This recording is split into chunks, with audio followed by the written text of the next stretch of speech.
Hello, hola, and buenas, buenas. Welcome back to La Cuna Galaxiana, a podcast made with love. On tonight's episode, we'll be talking about the LA Galaxy's latest collapse, a 2-1 home reversal at the hands of Minnesota United on match day 6 that prompted boos and shots of "we want better" from the home crowd after the defeat. We'll be joined by MLS.com writer Andy Deossa, who will be here to break down another Galaxy defeat, including what went wrong in the loss, and if there's light at the end of the tunnel for Galaxy fans, especially with an all-important CONCACAF Champions Cup quarterfinal day with Toluca looming. Plus, we bring you our MLS Matchday 6 roundup. All that and more coming up on La Cuna Galaxiana. DJ Cito, you know what to do. G's up!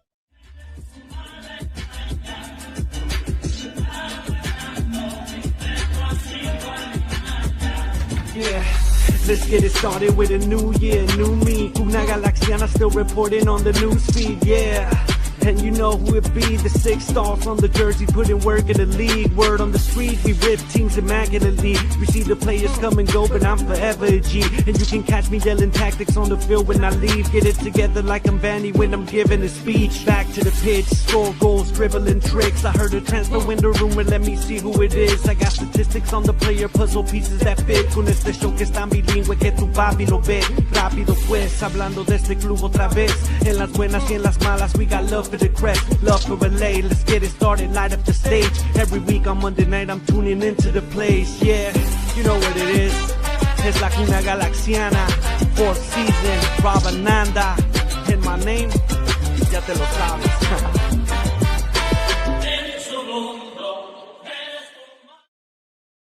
Oh man, I cannot but bob my head to that one.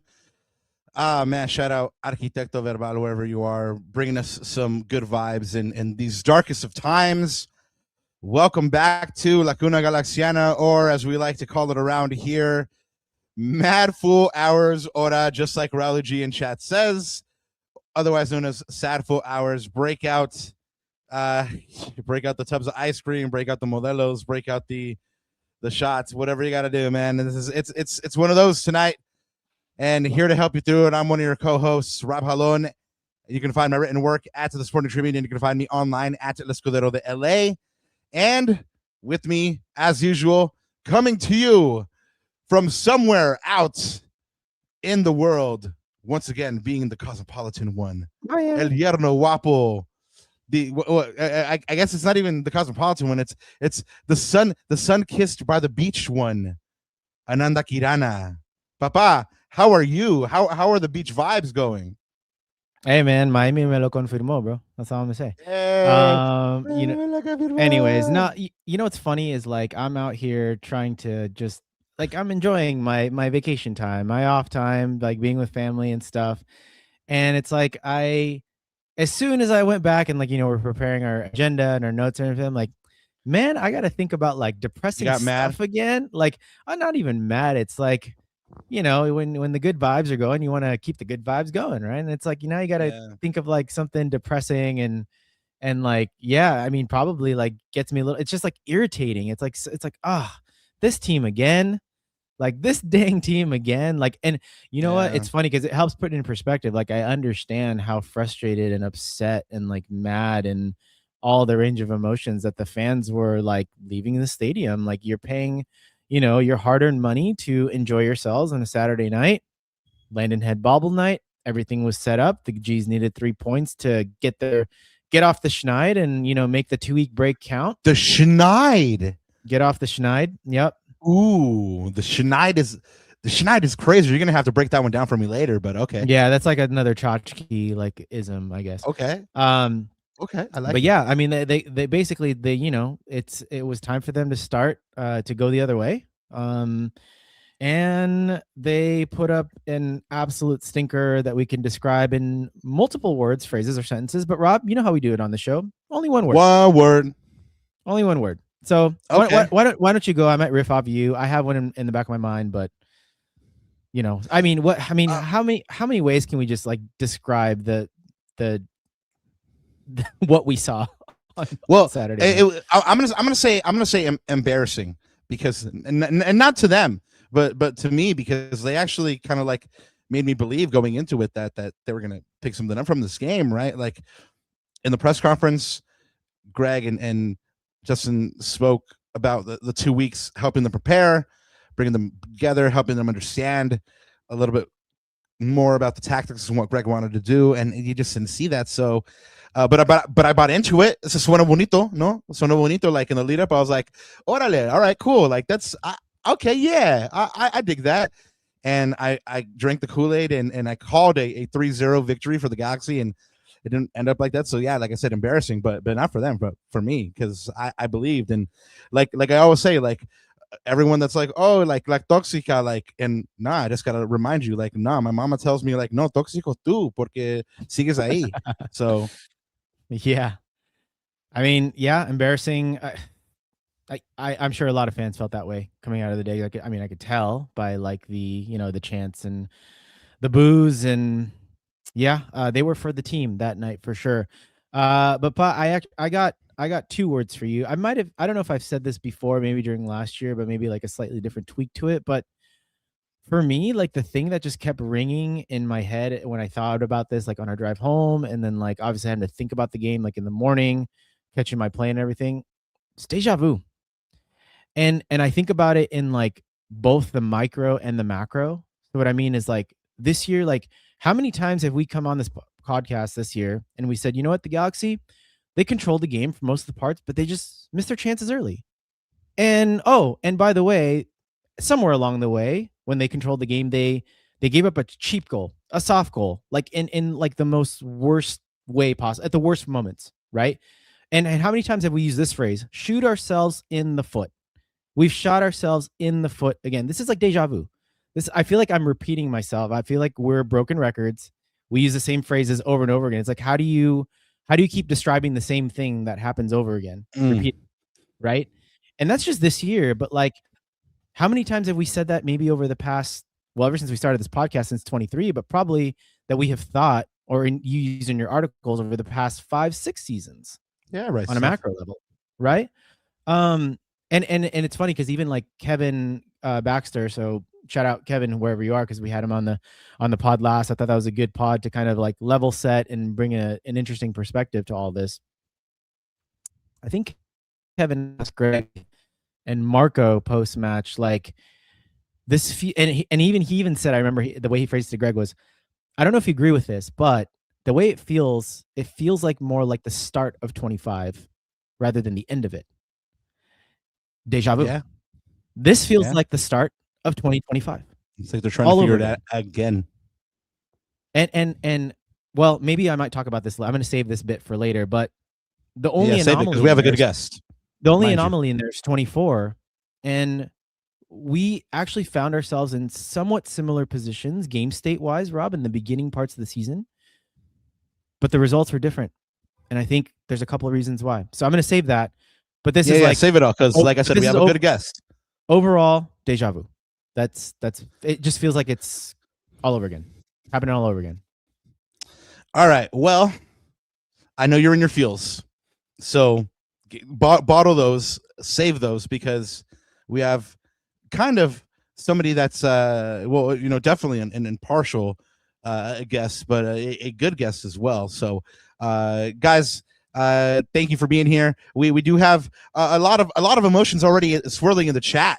Thank you guys for being here and for contributing. We do appreciate it. If you are in chat, go ahead and hit up super chats. If you just got something burning to get off your chest, if you have a question for our guest Andy Deossa, if you are on X or on Instagram, we saw a couple of you guys there on in chat that were. Go ahead and pop over to YouTube. Go ahead and hit the subscribe button.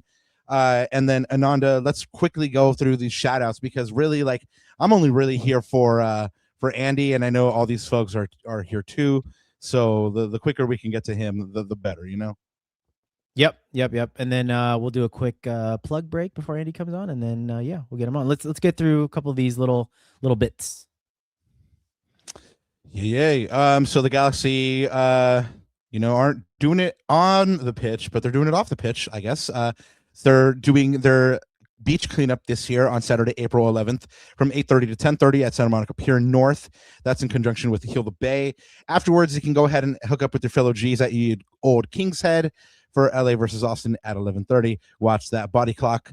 And then, just like we mentioned, we will have that preview for Toluca towards the end of the show. But just in case you were wondering, that second leg is next Wednesday, April 15th at 6 p.m. at the Digs. Of course, the Galaxy hosts that decisive second leg. Coming up for VCFC, they play Real Monarchs on April 12th at 5 p.m. at the Willie Roll. And we've brought this one to you guys a couple times.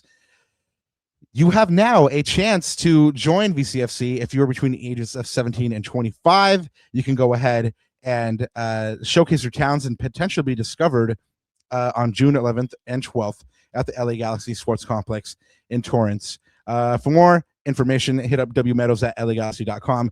Damn, I should tell El Parce, our guest Andy, about this, because I know that homie balls. So I mean, maybe we'll get him out to VCFC, man. Maybe we'll get him signed up and stuff like that. I'll be his agent. I'll take my fair 25% off the contract. It'll be nice, dude. It'll be cool. We got you, Andy. No worries, Papa. So guys, really quickly, we're going to bring you our MLS news and notes, our MLS roundup for the match day real quick. Ananda, are you ready? Dale.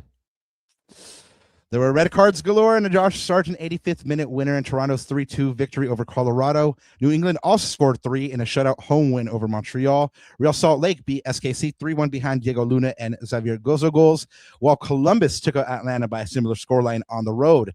Charlotte beat Philly 2-1 at home behind a Wolves Zaha winner, and FC Dallas hit DC United for 4 as visitors in a rout. NYCFC and St. Louis tied at 1 in the Big Apple, and elsewhere in NYC, the Red Bulls beat Cincy 4-2. Austin spoiled Inter Miami's stadium opening by sealing a 2-2 draw, and the Chicago Fire scored early for the game's only goal against Nashville. There was also only one goal in Seattle's 1-0 road win over Houston, with Vancouver beating a Cascadia rival 3-2 with a win over Portland. And to wrap, some of the Galaxy's California rivals set themselves apart from the G's by getting wins on the match day, with San Jose beating San Diego in a surprise 3-0 win, and LAFC continued to make history with a 6-0 statement win that included an 8-minute Denny Bouanga hat trick and 4 Sun assists. Your current league leaders at the moment are LAFC on 16 points and Nashville on 13 points. But now, the moment we've all been waiting for. And yes, thank you everybody in the chat that's sending in some super chats. We will get to these in 1 second, but we want to bring on this guest because he will probably have some insights on these super chats as well. Ananda, are you ready for our guest of honor? Let's do it. Bring him on. Vámonos.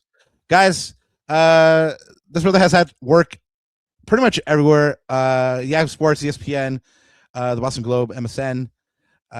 He has his own work, of course, Kicking the Real podcast, where he covers all aspects of soccer in the U.S., and he currently writes for MLS. You can catch his work on MLS.com. You can catch him around the league covering different teams. Please welcome to the show, El Parcero Andy Deossa. Papa, how are you? Welcome back. What's going on, fellas? Good to be back. Always happy to be here with y'all. Talk some Galaxy and talk some other stuff around MLS. Thanks for having me, man. Oh, of course, man. Thank you. Well, gentlemen, we're here. I wish we were here under happier conditions. One of the times we hooked up, the Galaxy had just come off that 2024 championship. We were so basking in the afterglow. Now things have changed significantly, Andy. I mean, they just lost to a team they had no business losing to on Landon Donovan night, ruining the party for everybody. And man, you know how we do on this one. Give us your one-word reaction to this match. Shameful. Truth. I was thinking about this earlier today as I prepared to come on the show, and it brought me back to 2023 when the year got off to such a bad start, and it was all about the boycott in the preseason. And I remember back then I wrote, like, if AEG cares anything about this team, they'll get rid of Klein. If Klein cares anything about this team, he'll step down.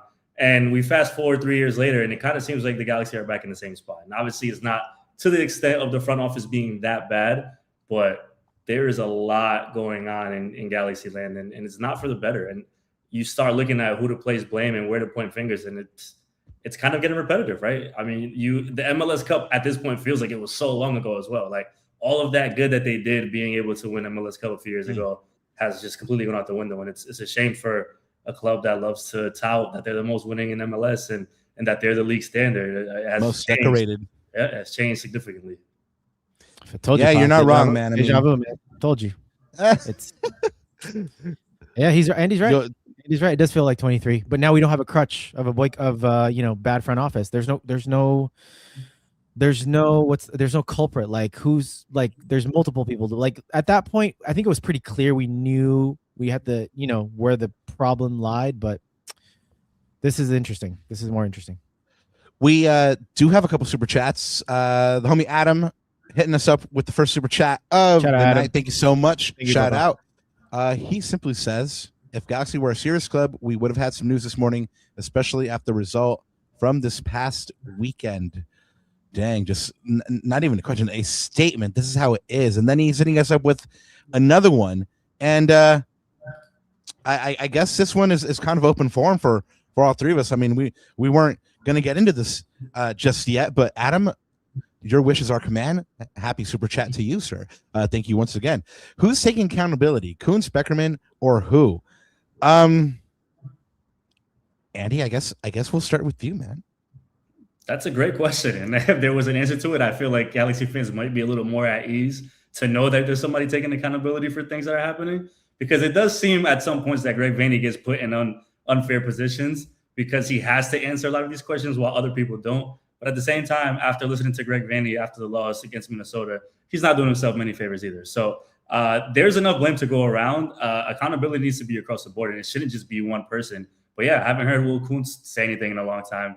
Haven't heard Beckerman say anything in a long time. So once again, it ends up falling back on Greg Vanney, rightfully so or not. But there's enough blame to go around, and I think there's accountability needs to be taken by all parties in Galaxy Land. You know, Ananda, something that you pointed out to me that I didn't clock, and that the Podfather Josh Gessman also reported on. Andy, you know this isn't usual, but Will Kuntz is actually in the press conference the other day. He just kind of hanging out in the back. Corner. Like I said, I didn't clock it. I was like focused on what Greg was saying, what the players were saying. I had to take a peek because I was sitting next to Sophie, and we're turning around. And I'm like, oh, that's interesting. And then Marco came on, and oh, that's interesting. Okay. Yeah, I mean that's different. That's at the very least unusual, right? It is unusual. Yeah. It is unusual. Definitely. I think that's look, I think that's a signal for. I think that's got to mean something. Let's put it that way. Not to be all cheese muscle and shit. Well, yeah, but I guess it's our job to speculate, right? That's why we have this thing. But I mean, how could you not speculate when something like that happens? And I think we're starting to see the severity of the situation. I mean, of course, you saw what happened at full time with the fans. And I'm sure, as I know, Raleigh G's in the chat, some of the guys at Victoria Block were there. They saw a couple things that they didn't like as well. So, this is interesting, man. I think. Well, let's go back to what we're talking about. I think the Will Kuntz being there is very interesting. I think the accountability question. I think Andy hit it on the head. I think there's a lot of blame. There's enough blame to go around, but the reality is, guys, and I'm sure we're going to touch on this later, is it's really hard to fire 22 or 25 players, and it's easier to fire one guy. So that's ultimately where it's gonna go. But for I mean, whether it's right or wrong, whatever the case may be, because some fans still feel differently about things, but that's just the business. That's the nature of the business. It is, and we will get into all this again. But I love this one. It's a nightmare. It's a group project, guys. It's a group project. It is a group project. That's cool. Adam, we see your super chat, and this is gonna kind of lead into your super chat here. Andy, we saw a bunch of Columbia jerseys at the digs the other day. Unfortunately, Hamas didn't end up playing Seven Federal, and there was some different levels of speculation about what was up with them. Minnesota United actually put out a statement today But let us know if you know anything, kind of like what the mood is around the Colombian national team camp, or fans. What's that situation like right now? It's very toxic right now with James because, first of all, he took too long to find a team. So he was already behind the ball to begin with. He missed a lot of preseason. And there's a lot of conversation whether or not that was him or whether or not that was teams. Listen, they say he had offers from all over the world. I don't think he had that many offers if he waited till mid-February to find a team and then had to wait for visas and all that. That aside, the James thing is kind of concerning just health-wise because he's not a younger player. He's not a player that was playing in Minnesota. He played 39 minutes over 2 matches, and then he went on and played 60-plus in both games against Croatia and France, 2 of the better teams in the world. They're saying that the sickness didn't have anything. It's just very confusing. But for Minnesota, it feels like they got sold a lemon, which is pretty sad. And it also feels like they somewhat agreed to that circumstance as well, fully knowing that James was there to prepare for the World Cup, and that was really it.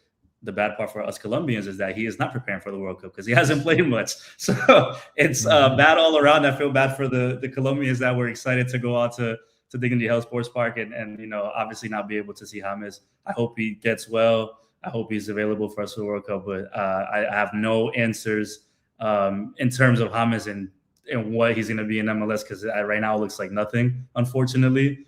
And I was having this conversation on my show last week. It's like if he is healthy, he might give you 2-3 games that you're like, wow, this guy is an amazing footballer. And this is, the guy that people have grown to love.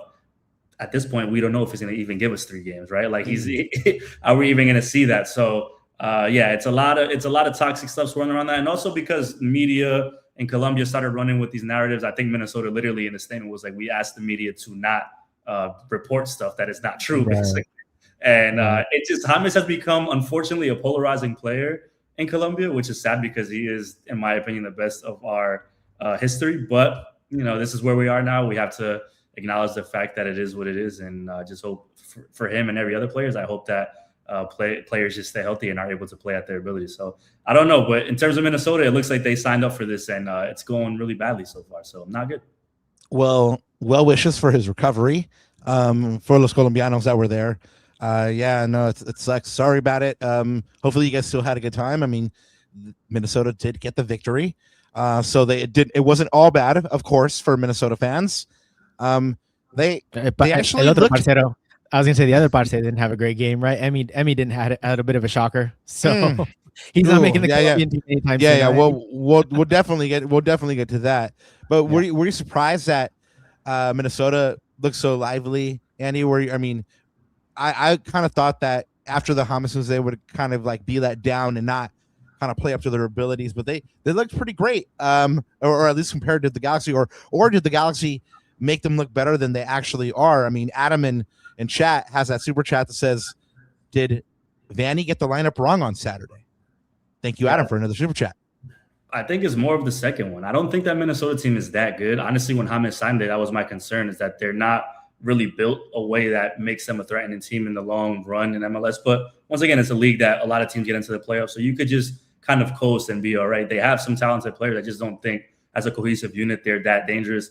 That being said, the Galaxy did not do themselves any favor either, and that's what happened. You end up seeing the turnout of the game. Like, you could get all you want about possession, and I know coaches love to talk about possession, and Greg Vanney himself about empty possession and things of that nature, but at the end of the day, all that matters is the win and loss column, right? And who's doing what. So it's more so what the Galaxy did wrong, I think, than what Minnesota did right over the weekend, because you know how it works in MLS, and Greg Vanney said as much too. Like, you have to win home games, right? When Galaxy won MLS Cup, winning in Carson was the most important thing to that run, right? And how important it was that they knew when they were playing at home, they were going to make it hard for teams. And then they get to host MLS Cup for that reason. Boom, they win MLS Cup. I'm looking around the league. Look at a team like Charlotte. Granted, they play in a football stadium, but they're incredible at home, and they've always been that way. And if you could continue to be incredible at home, you're probably a playoff team, high 4-5 seed, maybe, top 3, depending on what you do on the road. But Vanney said as much as well. Winning on the road in MLS is not easy, so you have to win these home games. And if the Galaxy aren't winning home games, then what faith and confidence do they give you to think that they're going to be able to go on the road and do so, especially coming up with a three-game road trip in between the Toluca stuff. So there's just it's just like an array of things that are going really poorly right now. Haven't won a road game since October 2024. Andy. Exactly, man. I mean, it's all bad. Crazy We do have another super chat from Big Leo. What up, Big Leo? Thank you so much. They can't use exclusive team being built around Ricky. They should have been making a well-rounded team. Marco's body language during the game said a lot. Yeah, no, you know, they've had time to put together a team. We have another super chat from Adam. Thank you so much. I know I keep saying this, but can I get Andy's thoughts or opinion if the Vanney extension was a mistake, especially so far, how his tenure has been? Adam, thank you so much. Andy, you got the question right there, man. I can't lie to you. When it happened, I was one of probably the few that I saw specifically on Twitter saying that it wasn't a bad idea. And I know Galaxy fans were like, oh, this is crazy. But Vanney, in his credit, a well-known coach in MLS has, you know, a history of being able to propel teams in, right? Winning MLS Cup boosts him. But I'm back to that point that was just mentioned in the chat. You can't use Ricky not being there as an excuse this season. Last year, we let that slide maybe a little more than we needed to in terms of media, but I do understand when you lose your centerpiece, any team in MLS is going to have a hard time going through that. That said, Greg is talking about, you know, this roster needs to find ways to win games and find ways to define who they are. Well, that's your job. That's not necessarily their job. You need to define what the roster is. And if you're saying you didn't get the lineup right, if you're saying that things are not going well now because Painter's out, like injuries could only take you that far in terms of excuses. And I think Vanney, for the first time in a while, is kind of like defeated by it. Like I haven't heard him say in a while, like, oh yeah, I messed up. That was me, right? And I think he's starting to realize, like, yo, I might not be able to do this, or I might not be able to I don't have the pieces at my exposure right now to be able to fix this. And knowing that the schedule congestion is always going to be part of the conversation and goal. But like everybody that is playing Champions Cup has to go through the same thing. I think for Vanney, especially with the Galaxy, he is just like a level of respect and a level of, because of his history with the organization. But I don't know if now I could say my mind is completely different about the extension as it was when it actually happened. So I'm not the type of person that ever really calls for coaches to get fired or push for that. But if the seat's not warm right now, then I don't know what they're thinking over there, because I think this has run a little too far for Greg Vanney, and there's no signs of him turning things around. Yeah, I mean, hindsight's always 20/20 too, guys, right? Like, if you looked at the run in last year, like his points per game was pretty good second half of the season, right? And even like, you know, gave Toluca a real run for their money in Campeones Cup, etc. So he ended the season well, but the start and like you were hoping that momentum would carry on to the beginning part of the season. I think that's the most frustrating and disappointing thing, because the narrative could have shifted the other way. But the way the season started, hindsight's gonna be 20/20, and yes, it looks like a mistake. So the fans that were saying that the optics, I think everyone was saying that the optics, I mean, even us on the show, like we were saying the optics do not look good. We're hoping though that like he can like shut that up and actually, you know, have a good start and propel this team forward, which he has not. So absolutely it looks like a mistake now in hindsight. There's no question. Yeah, no, I mean, there was like in each game you kind of point to like the moment it kind of fell apart, you know, and for a lot of them, Ananda, like you said, it's been the Galaxy being the Galaxy and shooting themselves in the foot. And in this one, I don't think that was the main issue. And I'll reveal to you guys here what I think it was in a second, but I'm curious to see what Andy feels like the main issue was in this one, because again, this was a Minnesota team that hadn't been playing well, had come off 3 losses, had gotten goaled up, was missing several starters, and still made the Galaxy look pedestrian and beat them at home, you know? And so what do you think the main issue was, Andy? For me, the main issue is confidence for the Galaxy. But aside from that, just defensively, like I can't, everybody's saying, no, we can't have Vanney talk about Ricky anymore. I can't hear Greg talk about the Galaxy defensively anymore, because it's been something over the past how many years of him saying we need to be a better defensive team. We need to be a better defensive team. When does that happen? Like how and when does that happen? Because we've seen names get switched in and out of that back line, and we could go as far back as Koulibaly, who I always love to make jokes about because it's probably one of the worst defenders I've seen wear a Galaxy jersey. But like, like how many players have cycled through that back line, and it just hasn't worked. And I'm like, at some point I do understand personnel is one big part of it, but like you as a coaching staff, how are you guys not able to kind of maximize your potential there? Like you mentioned Emmy earlier, like he went from being one of the best defenders in MLS to looking like a shell of himself. And that's a problem across the board for the Galaxy, right? I thought Edwin Cerrillo was really, really good in the year that they won MLS Cup. Yeah. Doesn't look like the same player. Sanabria showed a few flashes, doesn't look the same player. So you start going through the list and you're like, you can focus on Peck and you know, and not having Ricky, but there's so much more behind that. It's not just them. It's like, if you can't get this defensively right after year after year after year, which is what Greg continuously talks about, then of course everything else is going to be out of whack. Of course there's not going to be any confidence going forward. Of course Peck is going to be on an island trying to do everything on his own, and it's just not going to work out. Like, so for me, it's defensively. It's always been defensively for the Galaxy, but that's just going right into the play that there's zero confidence on this team. And if somebody like Marco is coming out saying like, listen, I'm not usually the guy to talk, but when I talk, people should listen, I think that's saying a lot. And even Greg was low-key throwing shots at Peck in the game presser. Like, none of it seems good at all, right? Like, it just seems like you could pick out a lot of things, but you could tell there's a lot of discomfort within the group right now. Ananda, you kind of alluded to it earlier, but what do you think, man? The same question that you asked Andy. What's the reason? Yeah, I think more than anything else, like it comes to a point where, because we can look at X's and O's, we can talk about tactics, we can talk about setup, we can talk about XG and big chances missed and all that stuff. But it's kind of what Andy, I mean, I'm going to kind of expound on his word, which is confidence. I think for me, it's just mentality, Rob. Like, one of the things that I was going to say was in 2024, the anomaly in Greg Vanney's tenure was 2024, right? And I did just a little like backlog of like how we started that particular season. And let me just give you guys, let me reel off a couple of like interesting like results that I noticed. That's a complete, I would guess, departure from what we've seen, especially the last two seasons, and even 23.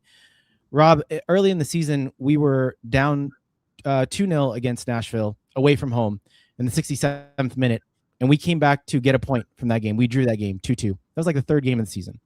Next, I remember that one. We gave up a goal in the 88th minute, 3-2 down away at St. Louis, and Maya Yoshida had a 95th minute goal to tie up that game, and again, rescue a point in that game. In SKC, a place where we've never, I think that we broke the duck on that one, right? Like we never win in SKC in what, like over 10 years. Down 2-0 at halftime. Yeah, come from behind as reeled off 3 goals, and we got a 3-2 victory away from home. Was that the Zavaleta game? That was not the Zavaleta game. I can't remember. I got to look at the score sheet again. I know there was a game he scored 2 against SKC. I just reeled off 3 games, and the Galaxy rescued 5 points in those games. And this is the mentality thing. Like, remember those game states? Yeah. We were behind. The Galaxy were behind in those games. I don't see that from this team this year. I don't see, and it's not just like a mentality, but it's also like the method. Like how do we win those games? Like how do we get back into those games? What are we going to hang our hat on? And you talked about it earlier. The defense has always been a problem. We thought there was going to be a little bit of an identity shift, becoming more of a defensive team.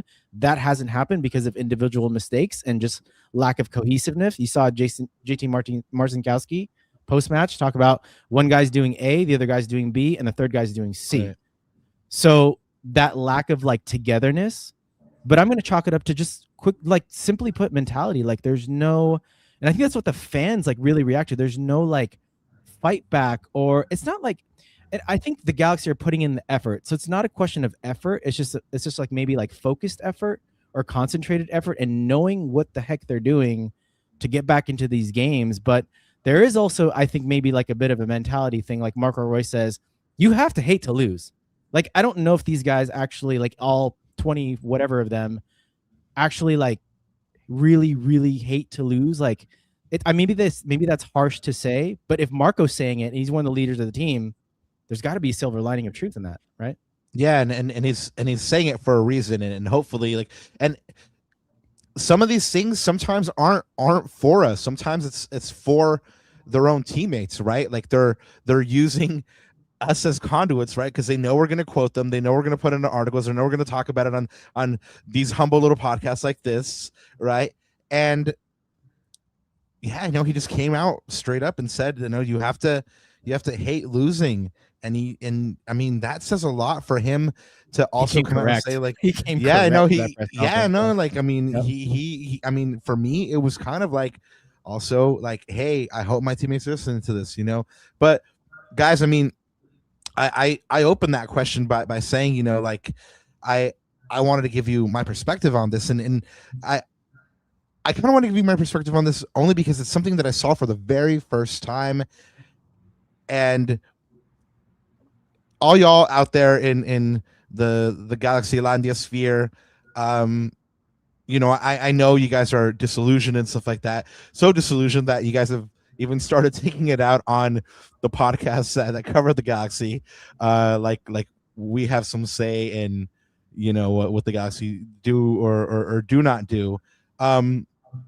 But it's not that we're covering for them. It's just like that we're reporting on things that we see. So formerly, one of the things that I had reported on was, hey, I feel like no matter how bad things have gotten, the Galaxy always try, and the locker room is there. Like they're given the effort for Greg, and for the very first time against Minnesota on both these goals, I didn't feel like that effort was there. Like it was, the first one was a simple ball over the top. A couple Galaxy players are jogging back. The second one, Emmy gets, I mean, we've talked about Emmy already a couple times. He gets beat on the touchline by Shankale, just like badly. This is one of the fastest men on earth. They've clocked him. One of the fastest bloody men on earth. They have literally clocked this guy, and he gets beat by Tomas Shankale to the touchline. And then Kevin Yeboah beats like 3 Galaxy defenders for the goal.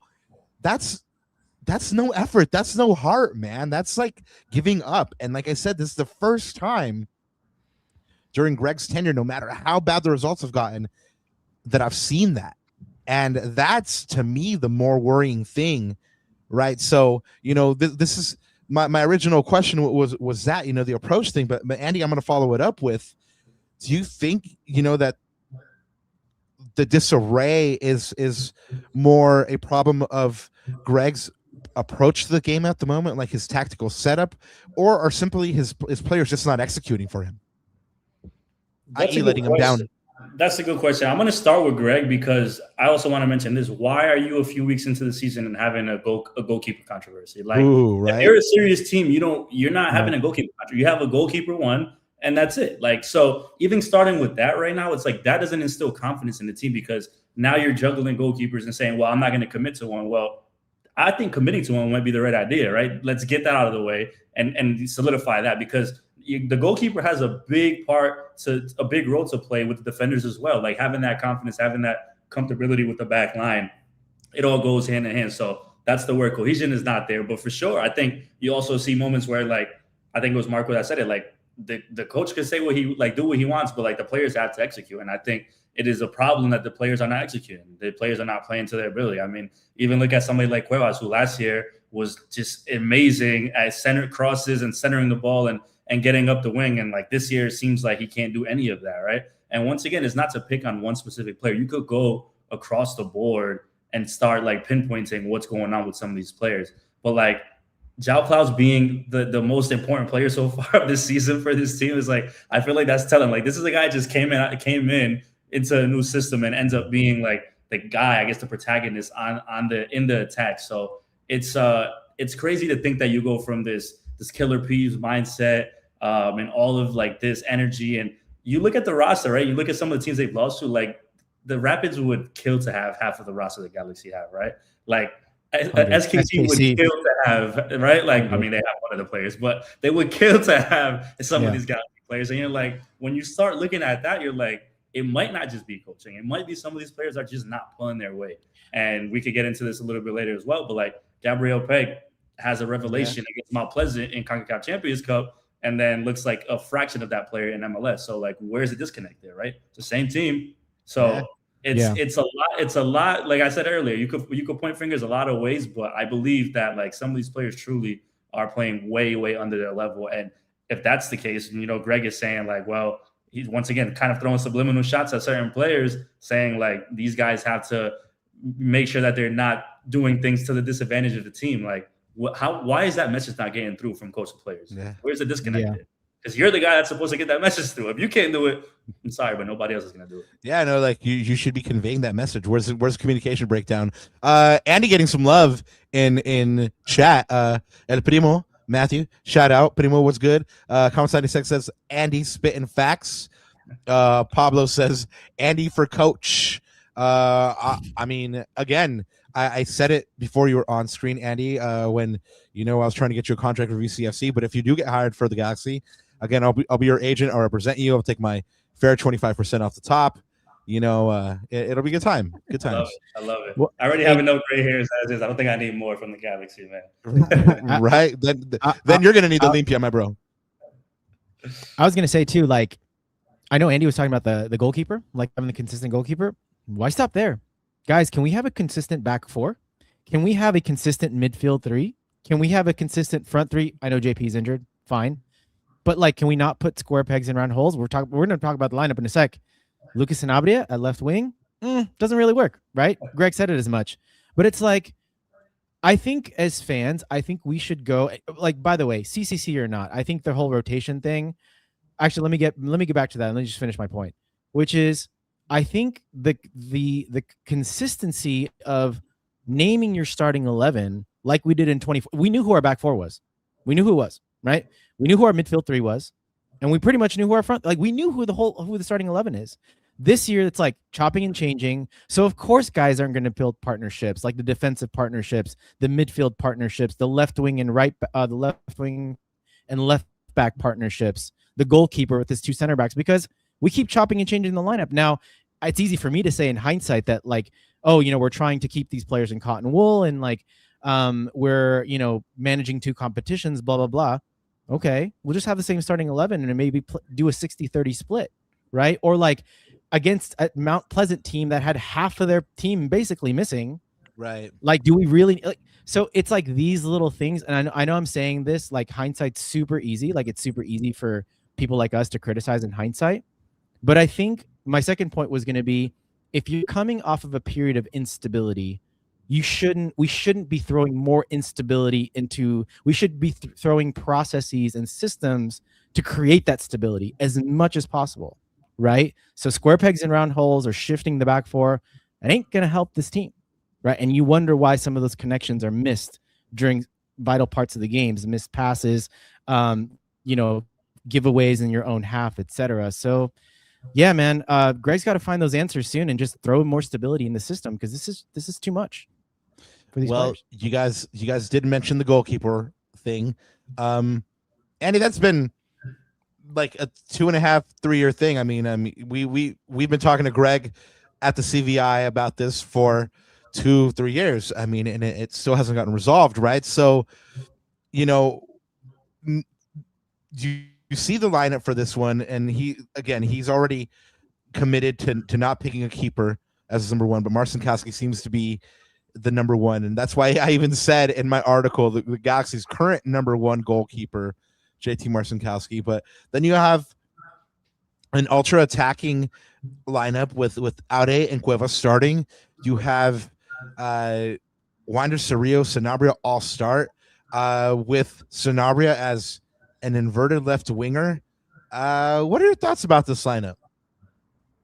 Yeah, I don't know. I honestly don't know what Greg was doing, to tell you the truth. And it's crazy because you even look at Justin Hack, who was such a big piece in New York City, and like Hack hasn't been able to find any stability, to that word again, on this roster, because they're kind of just, all right, play in the mid, play defensive mid, play in the back line. And it's to the point earlier, like, sure, there's rotation that needs to be had, but how do you make those rotations is what makes the big difference. And I think you're spot on about saying, like, why are you going with a certain squad against a Mount Pleasant team that, you shouldn't be probably throwing all the, everybody out there with? So I just think that of course, his injuries, like you have the Paintsel injury, which is obviously a huge deal. The Glasses injury is a huge deal, but there's something to be said about that continuity with the squad, where, like, Greg keeps saying, we can't talk about Ricky, we can't talk about, last year, because it's not the same team.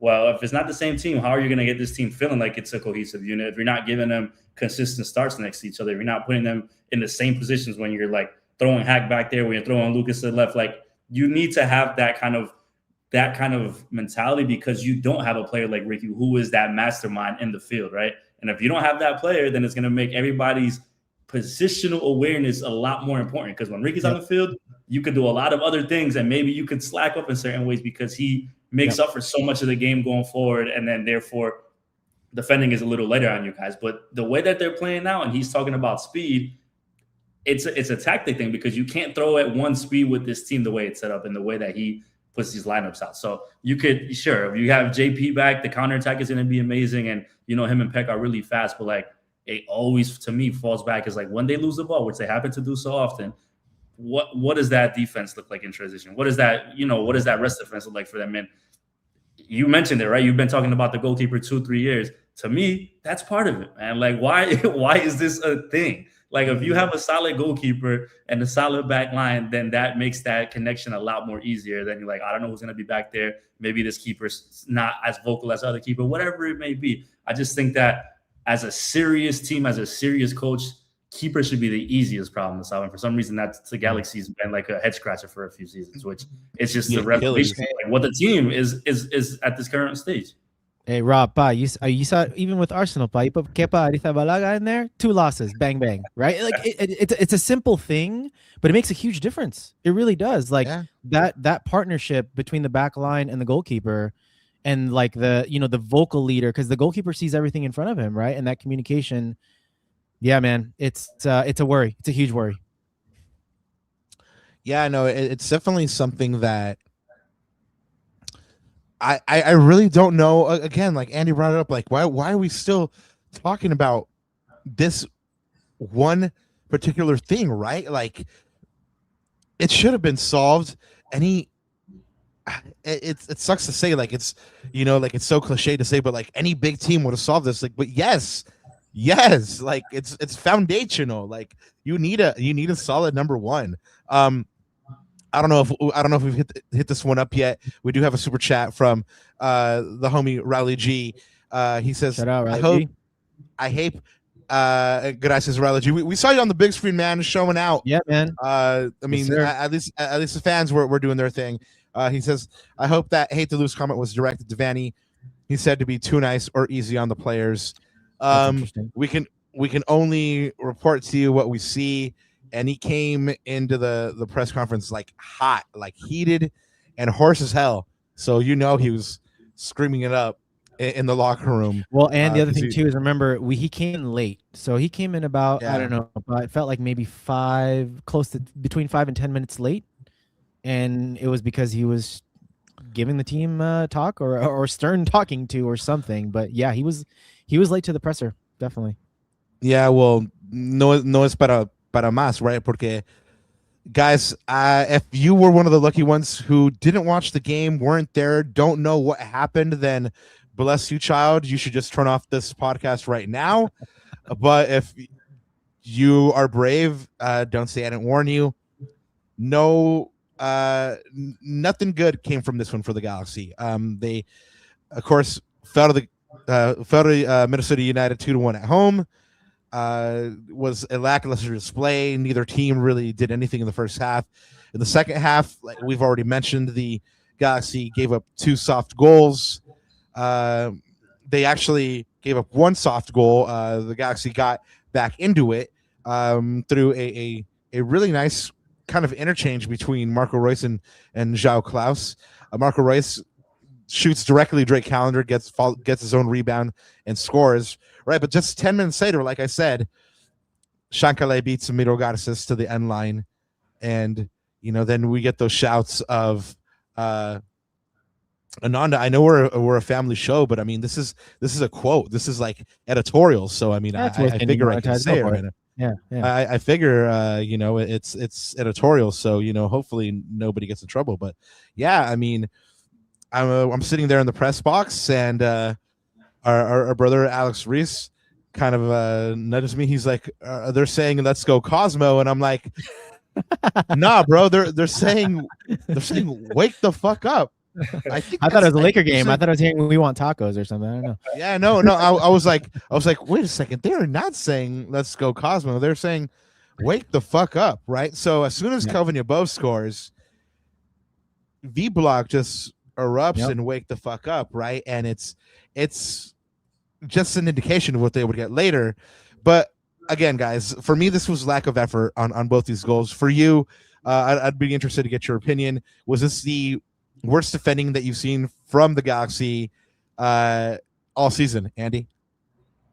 I would say so, because once again, you're talking about just on that goal that Garces gets beat to the touchline. It's like that might be one of the easiest places as a defender to just get to the line, bro. Like you have push him off, get to the line, push him off the line. Like you have a limited amount of space that he can't beat you at, and you literally give up that play. So this is to me so baffling, because there's a point that Greg brought up saying like we need to be comfortable playing in these 0-0 games, and it's like I don't think that's the way either, because like you guys should try, like maybe try scoring a goal first, because clearly you aren't comfortable in those 0-0 games, and you end up trailing games right away, and then you're always playing trying to rally. So this defensive effort to me from this Galaxy team, I thought, you know, it's been pretty bad, but I think for the season it's probably been the worst. Yeah, SKC is probably just as bad too, man. Like you know what it is too, guys? It's and I'm by the way, I feel like a broken record again because I've been saying it for the past few seasons. It's the times when they give up the goals. They give up goals at the worst times. End of halves, end of games. Yeah. Don't remind me about Emmy's blunder last year in San Diego. Don't remind me about stoppage time loss in Philadelphia. Like those things, and even like against SKC right before the first half ends, right? In this case, same thing with San Diego last year. We gave up a goal, what was it, like less than 10 minutes after we score. Like that's a huge momentum killer. And that's like, I saw Marco Royce after that goal. He had his arms like this. He threw him on the ground, and he was, pretty sure he said, "What the F," right? Like, what the hell just happened? Because they did have momentum.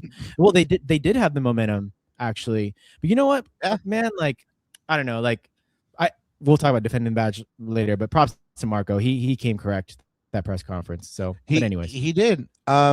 We do have another super chat. Big Leo, thank you so much. Confirming that there was a section in Lars chanting "Fire Vanney." There were a lot of other chants as well. So we did have the one after the Kelvin Yeboah goal, but post match there was definitely boos. A couple of weeks back, I reported on this, and Greg told me in the presser that they were booing the referee, and I was just like, were they though?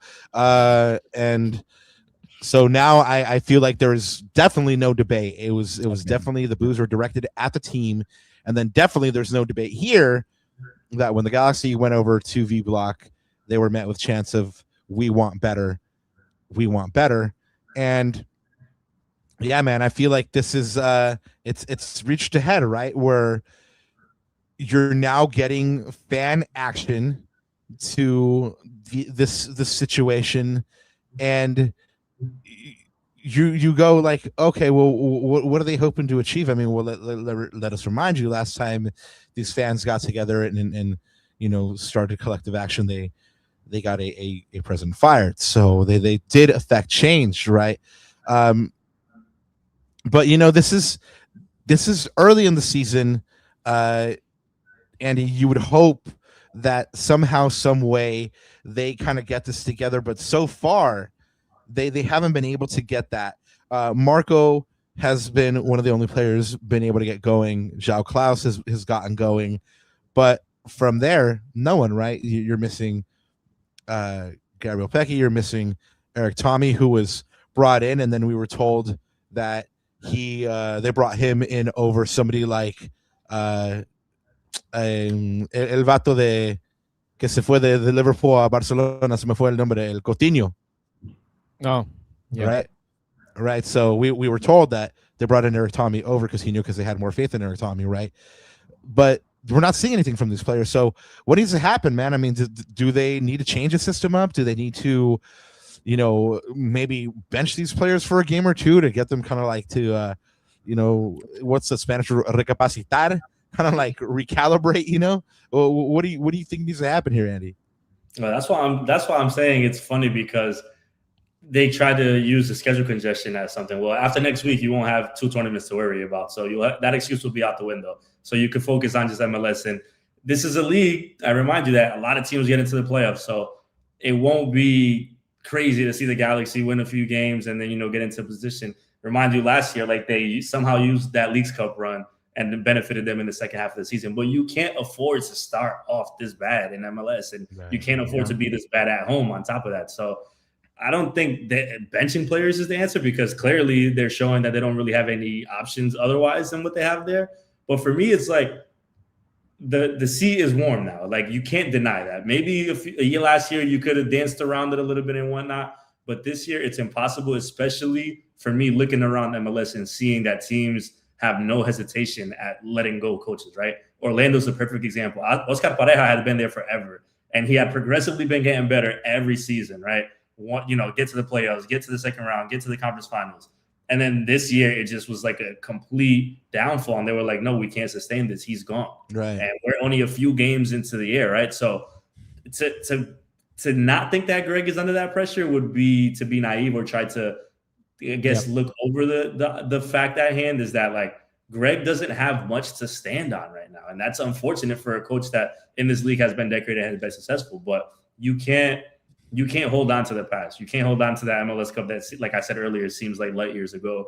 You can't hold on to the Ricky injury that it's also unfortunate because of the way it happens at the beginning of this year compared to how it happened last year. But at the end of the day, you work with what's in front of you. You work with what you have.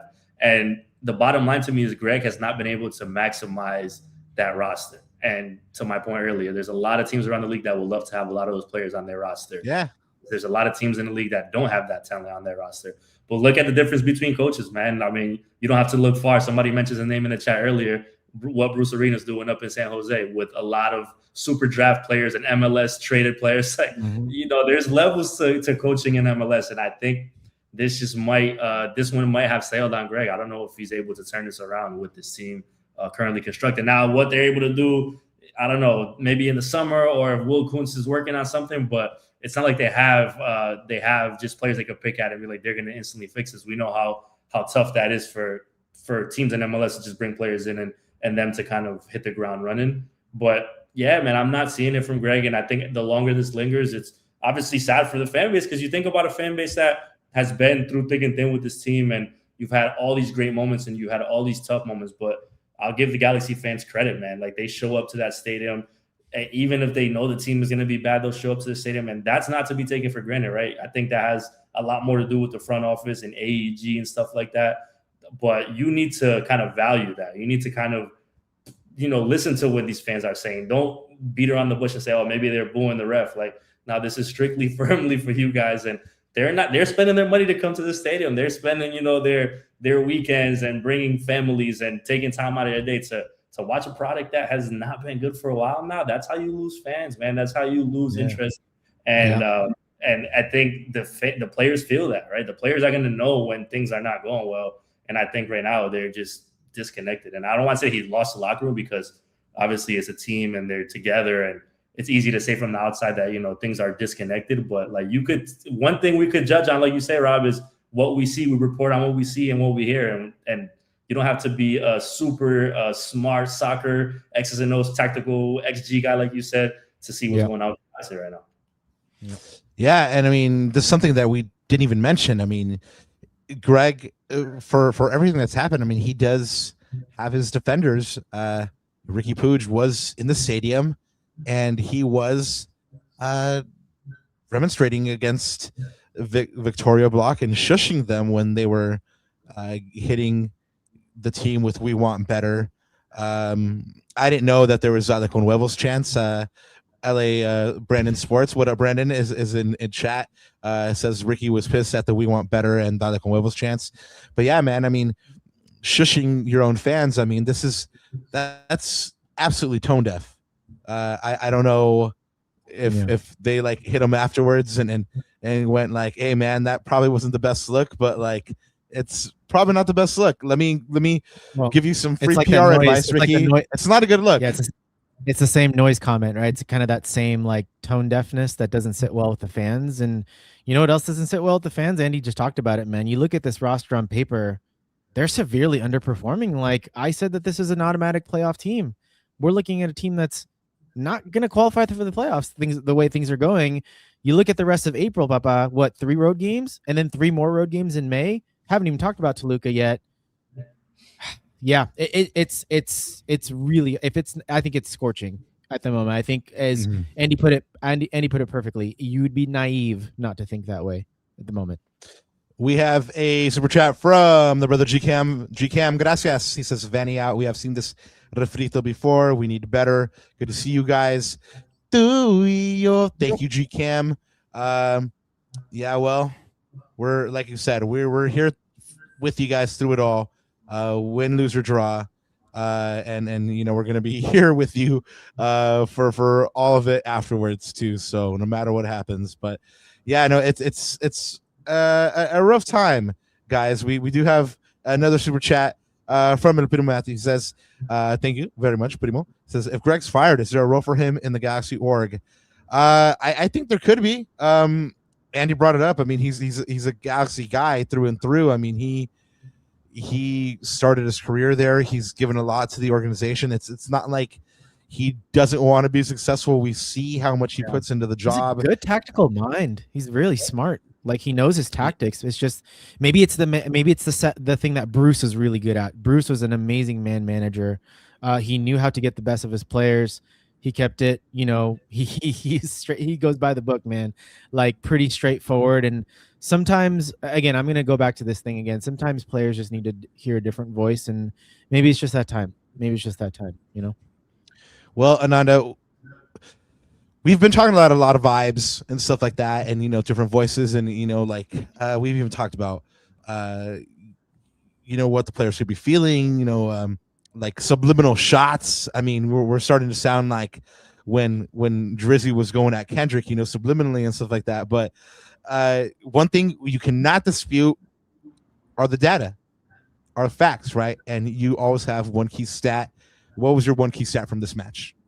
Yeah, well, as I'm saying this too, I'll pull up the box score just as reference. But again, like, I just feel like when Andy and I talked about it earlier in the show, it's like when it's coming to a situation like this, I think you have to look past the data and the facts, and it's all about like mentality, confidence, whatever you want to chalk it up to. It's like these soft things that you can't really see, right? And like you said, Papa, like, we just report on what we see and feel based off of like the vibe that the players, the coach are giving us at the moment. But I mean, look, like, this is a typical Galaxy game, right? Outshooting the opponent, more shots on target, more possession, more passes, all that good stuff. But the scoreline is where it counts. And that's the part that the Galaxy have fallen off a cliff on at the beginning of the season, for sure. And again, this goes back to like the Galaxy taking their chances. But in this game, the Galaxy had 4 big chances total, missed 3 of them. Minnesota United only had 2 big chances and scored on both. So it's how elite, how good are you in both boxes? The Galaxy are like mediocre right now in both boxes, we can say. I mean, they're not great. Like, we're giving up cheap goals and we're not taking advantage of our chances. So that's soccer. I mean, it's pretty simple. Unfortunately, that is Galaxy soccer at the moment. Unfortunately, we have another super chat from GCam. Thank you, GCam. There was a question: what could be Vanney's role with the organization? He says janitor. Oh, mind you, these comments are not necessarily representative of La Cuna Galaxiana's host's views. Hey, shout out to the chat, man. I like this chat. This chat is very funny and active. I appreciate it. No, we have a really good like chat community, and you know what? Like, the cool thing is, like, everyone's on a different side of the spectrum. Like, Adam came in hot with his super chat, and like Adam usually, and Adam, I don't know if you're still in the chat. He's usually very level-headed, very supportive of the team, asking like, okay, what can we do? But now it's like to a point where like I've seen enough. Like, and a lot of fans are going to that. Even myself, like, I try to be level-headed, data-driven, facts-driven. But like I said earlier, like, this is beyond that now. We haven't seen performances, right? And this is now going to the mental part of the game, the emotional part of the game, going to the details of the game. And those, it's hard to put a number to. Some data can actually be misleading on that front. So, you know. Speaking of chat, we have XPH saying, knowing the Galaxy, they would replace Vanney with Klinsmann. Don't put that evil on me, XPH. Don't even go there. You're right, Andy. Chat always goes off, man. Since you mentioned it and they were showing you love earlier, why don't you go ahead and drop them your socials and remind them where they can find you? Yeah, man. Right there, my name, Andy _Deossa. That's my Twitter handle. I will not call it what is actually called now. I refuse to do so. And then check out my podcast. It's called Kicking the Real. Different soccer talk, different guests on. I mean, it's only right that I get you guys on in some future, hopefully in better terms for the Galaxy. But we'll do a reverse where I'm the host, even though it won't be much different than what's going on now. But yeah, I like to have guests on from around the MLS that are covering certain teams, just depending on what's going on in the league, get them on there and talk their talk. So that's where my work is, and right now I'm behind the scenes doing stuff at Apple. So keep watching MLS, keep supporting your team. Obviously, if you're at the stadium, keep going to the stadiums too. But yeah, it's this league. For as much criticism as people love to give it, it's fun, and I think it's a lot more fun because of the fans. That the fans actually care about these teams and about these moments. So yeah, I think whether good or bad, right? I always say, as a journalist covering good teams, sometimes it's boring because kind of like what's going to happen. They're going to win, and writing stories about the same thing over and over. But sometimes bad teams, man, they give you a lot to talk about, and unfortunately for the fans, that might be one thing, but as people that are in the media space, it always has the content going. So especially for a team with a storied history like the Galaxy, man, for sure. It's definitely a novela for sure. We have a yes, no, la tóxica nosotros. We got another super chat from the homie Big Heck. Happy marriage to you, Big Heck. We saw the nuptials happened. Don't forget, we can still get a retroactive bachelor party going, so watch out for that. He says, in other words, Vanney can't pre any bloody team. I'm not sure what that meant, Ananda. What am I missing here on this one? I don't know. Explain yourself, Big Heck. I don't know. Big Heck, I'm not sure what that one was. Go ahead and come back and hit us up with another comment explaining so we understand. But guys, we've already talked about how Vanney's, if he's not on the hot seat, his team's got to be warm. We've talked about the defense. It's kind of let the team down in this one, mostly just lack of effort. That led to the fans rightfully showing their displeasure. So now we have the afterglow, right? In the post-match and everything like that, everybody seemed contrite. Everybody seemed to be saying the right things. But now, how will they actually respond for Toluca, right? Andy, if you had to guess, what kind of Galaxy team will we see for Toluca? I think they will show a response maybe for about 15 minutes, and then that'll be the extent of that. And to what I said earlier, this is a Galaxy team that just doesn't score first often, and they're trying to play these games catching up, and that's not something that's going to be easy to do on the road at Toluca. Toluca did rotate their roster this past game a little bit, so they're fully prepared for this quarterfinal matchup. They're the reigning Liga MX champs. They're in third place now, Liga MX. This is a team that is probably at one of the peaks of their existence at the current moment, given the past few years that they've had and the current players that they have. It's not easy. It was never going to be an easy task for the Galaxy when they got matched up against them. And it's certainly not an easy task now, right? I go back to the point where Greg is kind of saying, we need to figure out what team, we're going to be, or we need to figure out how to defend certain games. If you haven't figured that out already, man, and you're going into that stadium at elevation and all types of things.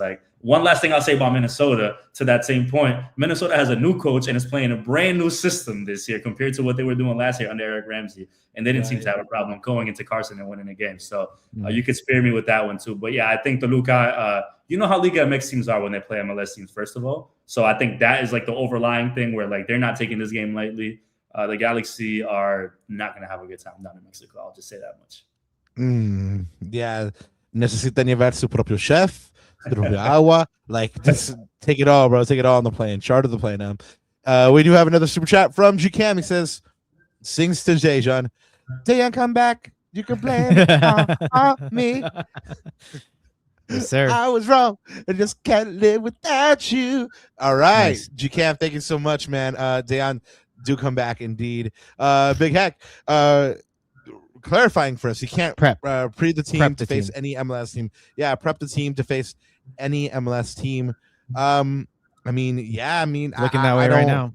Yeah. They had 2 weeks. I mean, again, I drank the Kool-Aid. 2 weeks, I was in the yeah. presser. I was like, man, they're saying all the right ready. things here. They're ready. They're I mean, so much so that I called it 3-0. Same. Yes, unfortunately, yes, I got our face on that one. Andy, to kind of put a bow here on Minnesota before we talk about Toluca real quick. We give a defending the badge award to the Galaxy player who kind of not played the best, but kind of like defended the badge the best, showed out for the colors the most. So that's not necessarily always the best player. Sometimes it's just the one that showed the most heart, or kind of like stood out in a certain way. This one was hard to pick Galaxy players for. I actually ended up only picking 2, Marco Reus and João Klaus, and then I ended up rounding out the other 2 choices with Landon Donovan, who was there and gave us interviews and was nice enough to share his experiences, and the fans for making themselves heard, right?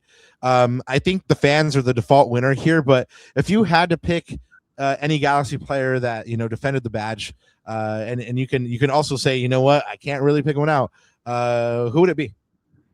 Yeah, I would say Marco. I think he showed in that second half, like the level of player, the intensity, I guess just the experience, right? Like you could tell when players of that caliber kind of step it up a little bit. And I'm always wary of some of these players coming to MLS because you don't know what you're going to get from them sometimes.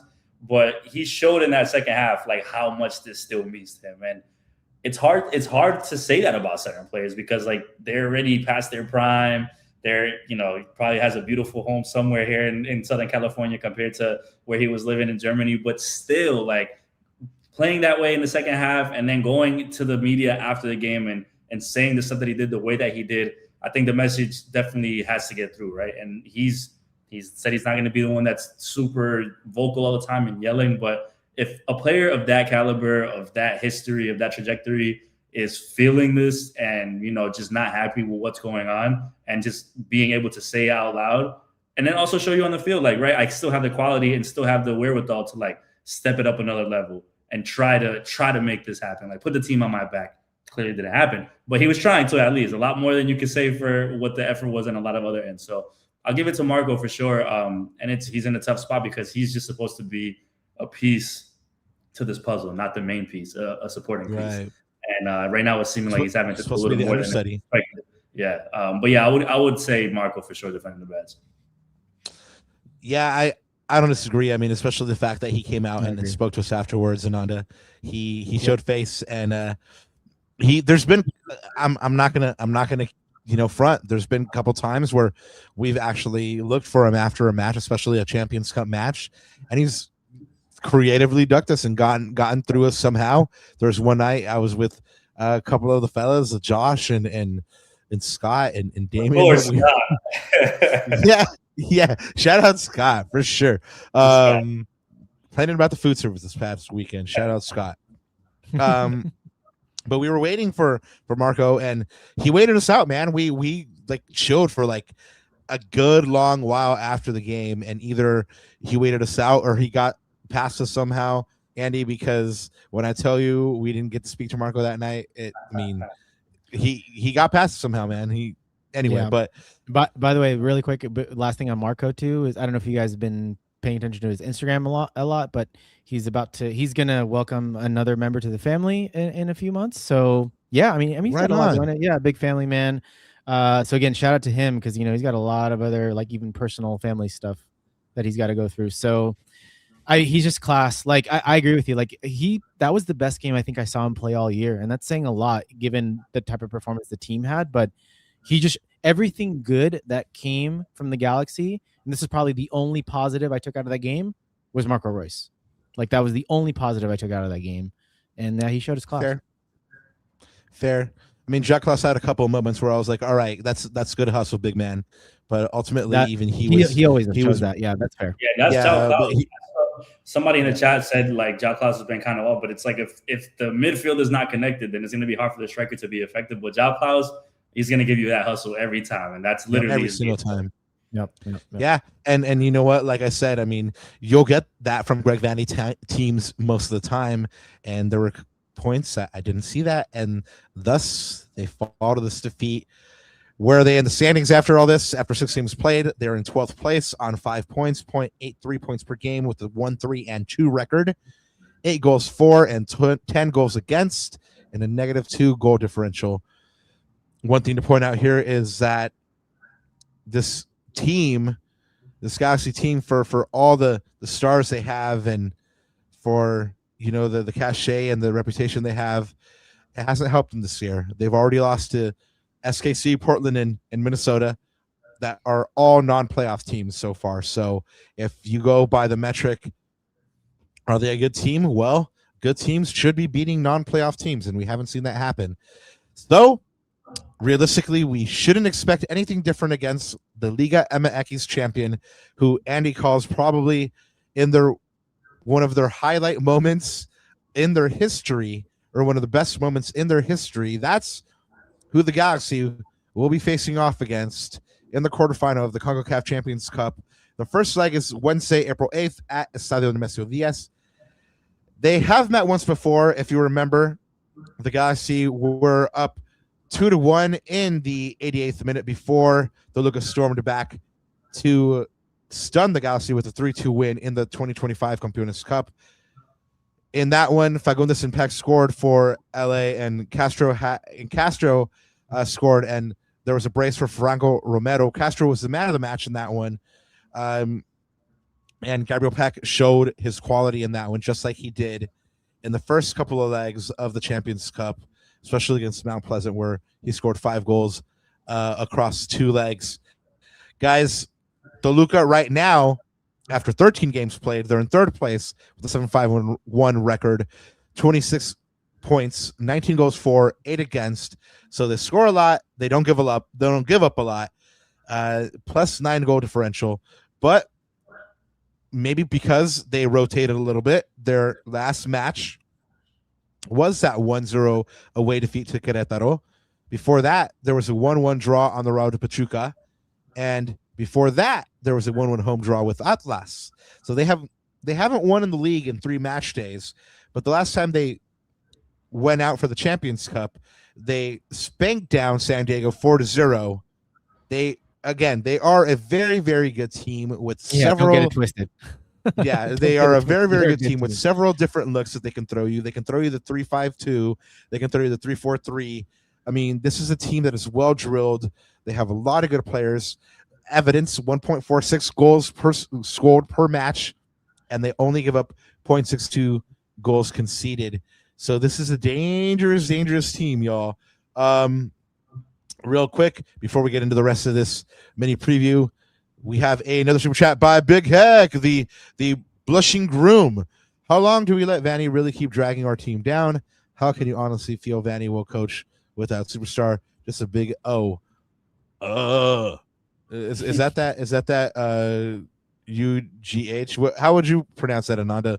Do I sound like mystical now? Just mystical. Damn, you really bringing it back. Yeah, Hector, maybe you just like rewind a little bit. I think we definitely touched on this quite a bit. I mean, look, it's he hasn't shown the ability, right, to coach this team to a winning record like without Ricky. Other than that, like really, I think it was a 5-game stretch during 2024 where Dayon really propelled us through that stretch. We were 3-1-1, the Galaxy, through that when Ricky was out for 5 games, I think it was during the 24 season, midstream, I guess. But yeah, go ahead and rewind it. We definitely had a lot of Vanney talk. I don't know if you guys have anything to add on that one, but yeah, I mean, the jury's out. I mean, the jury's obviously out. The seat is scorching. Yeah, you know. And honestly, like, we've been asked a question, another super chat by a Big Heck. He says, "But thank you for the good wishes. I am married." Like I said, doesn't mean Master we still P. Can't have that bachelor party. There we go, Master P. Yeah, like everybody sign up. Yeah. Anyway, yeah. Where was I? I got. I don't base. know. We started. We saying? got off track off Master P. Anyways, no. Yeah. Distract yourself from talking about the Luca. That's what you're doing. Yeah, how did we get from Toluca to Master P? Anyway, who knows? This show is nutty. Anyway, but yeah, like we said, this team is well drilled. They're one of the better teams in CONCACAF, if not the best team in CONCACAF. But the last time that they faced off, the Galaxy wasn't that far off the pace, man. I mean, like if anything, like everybody's saying, like they're gonna get spanked and everything like that. But I really didn't feel like they were far off the pace. They did have that epic collapse, but we'll see what happens. In team news, of course, we do know that Jakob Glessens is still out. Joseph Payne's still out, and we'll find out tomorrow from Greg in media availability if Mateus Nascimento is still questionable. For Toluca, they do have a couple of misses. Pablo Perez, he is a new addition to the team. He's only gotten 17 matches under his belt, but 2 goals. But their big miss from this one is Marcel Ruiz, who, if you guys play FIFA, you guys know he's always available as a free agent at the start of your career mode. Good little player, and he's a good little player for Toluca. The defensive midfielder played 21 matches, 18 started, 2 goals, 2 assists so far this year. He is one of their top-rated players over the last 2 seasons and hugely influential in the Campeones Cup. Now, Andy, I didn't mention how I don't think the Galaxy were that far off the pace in that matchup. It was a Campeones Cup. It's kind of like a if anything, a glorified friendly. I mean, I even questioned what the point of that game was in the lead up to it. Like, I was like, well, what are they winning? Like, I mean, but besides ducats, is there like a place in a tournament, this or that? Turns out there wasn't. But so it for me, it kind of felt like, yes, there was a trophy, but more of like a glorified trophy, kind of like a community shield type thing, right? So now you have an actual Champions Cup match against one of the baddest teams in the continent, right? Do they have a chance in this one, despite the missing players? The big hole right there in the middle in Marcel Ruiz, or do they have enough to kind of plug those holes?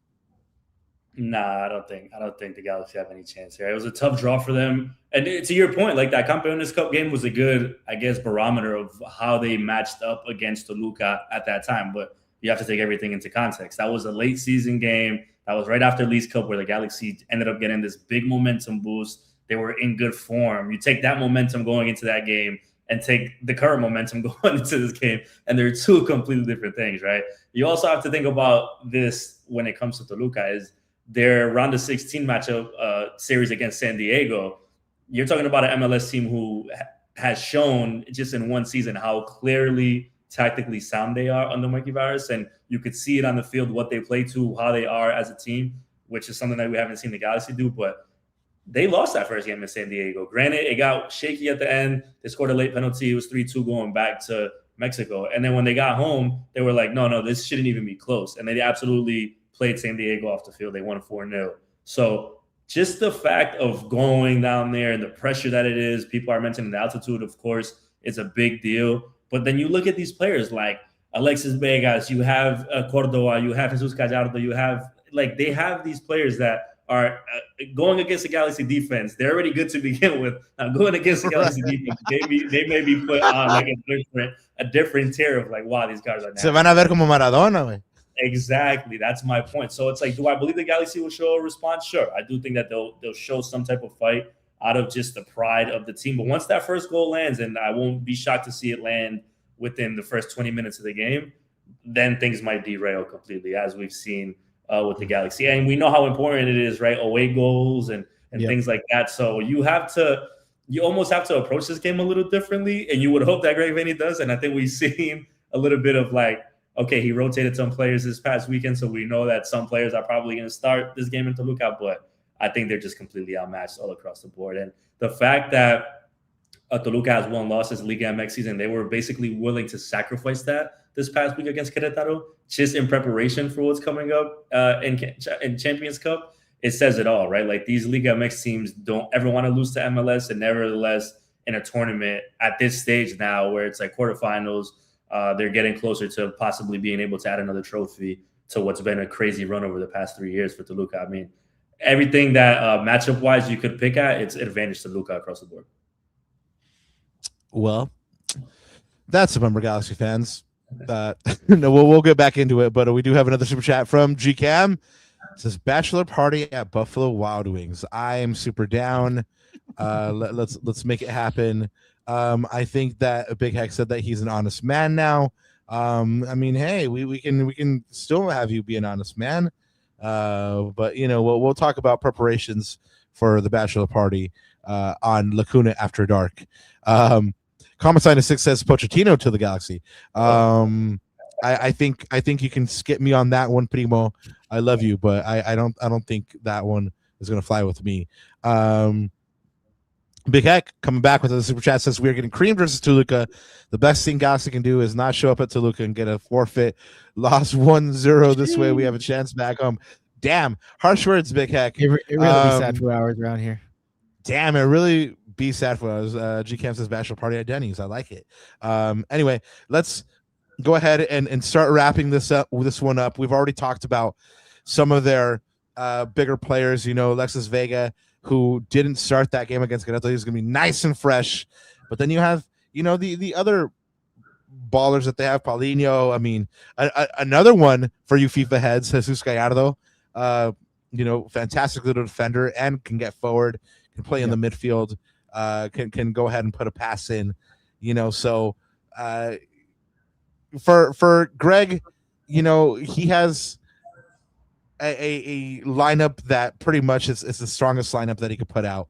And that one for me anyway is this one here on the left. You know, he's gonna want to go defensive or at least, you know, go with the veteran presence back there. So Yoshida, Yamane, Hack, Nelson. He's going to go with Winder again. He's pretty much gone with Winder every match, and Cerrillo again. If Royce can go, he's going to go with Royce. Going to also want to get that experience from Tommy on there on the left, and Peck fills out the other wing and Klaus up top. Ananda, why don't you take us through yours? No, I was going to say the lineup kind of just picks itself. The only real big, I mean, you know, Aude, I don't know what his injury status is, Rob, but he didn't look good coming off of the pitch. I think he came off at around the 60th or so. So that was the forced sub. And then also, you know, obviously the experiment with Lucas and Aude at left wing didn't work. So Eric Tommy's probably going to play there. No. And then of course, Cuevas started last game. So Yane, Yoshida's probably going to come back into the lineup anyways. Emilio Garces did not. We've talked about his performance. So, and then, yeah, we'll see if Marco's good to go. He might play him, but I don't know, man. He might just choose for the legs. And, you know, you've got to keep the scoreline tight up in Toluca as best as possible. One of the best duelers that we have on the team is Lucas Sanabria. He gets around the pitch. Remember, Papa, when we were watching that game together, I was like, yeah, Lucas is so uncomfortable on the left, but look at the way he just, like, if he loses the ball, he goes after it. He works really hard for the team. He tracks back. He tries to get stuck in, and that's going to be really important against a team like Toluca. You know, these Mexican teams, man, they're going to try to get in your head. They're going to rough you up, the dark arts, all that good stuff. But have you learned nothing? Have you learned nothing? Didn't Sanabria start last game? Yeah, left wing. What is he going to do at left but wing? He started last game, right? So what do we know about Greg? If he started last game, that means he is going to play or not going to play in the next game as a starter. Yeah, but he pulled him at like what, 55 minutes? I mean, I don't even know. All our data tells us that Greg starts Sanabria and the next game. But Marco played 90, so you know 90 plus 98 to be exact. Oh dang! XPH pulling out the deep cut, bro. He says Galaxy so bad. Los Galacticos got canceled. Andy, Los Galacticos was a tactical series that Ananda was doing with our friend and colleague Alex Reese. Comedy. I mean, that's a deep cut. XPH. That's a deep Damn. cut. See what you're doing to us, Galaxy. Yeah, exactly. Anyway, no, man, we got to get back to that. I might. By the way, like I might collab on that with some other Galaxy creators. So stay tuned, XPH. But yeah, you're right. The Galaxy got to give us some tactics to go off of. Right now, the tactics. Let's bring up that lineup again. Andy, who do you think is a little closer on their lineup here? Well, I mean, the back I think the back line is yeah. You guys are set there. I think we all know that's going to be what it looks like, given what Greg did this past weekend against Minnesota.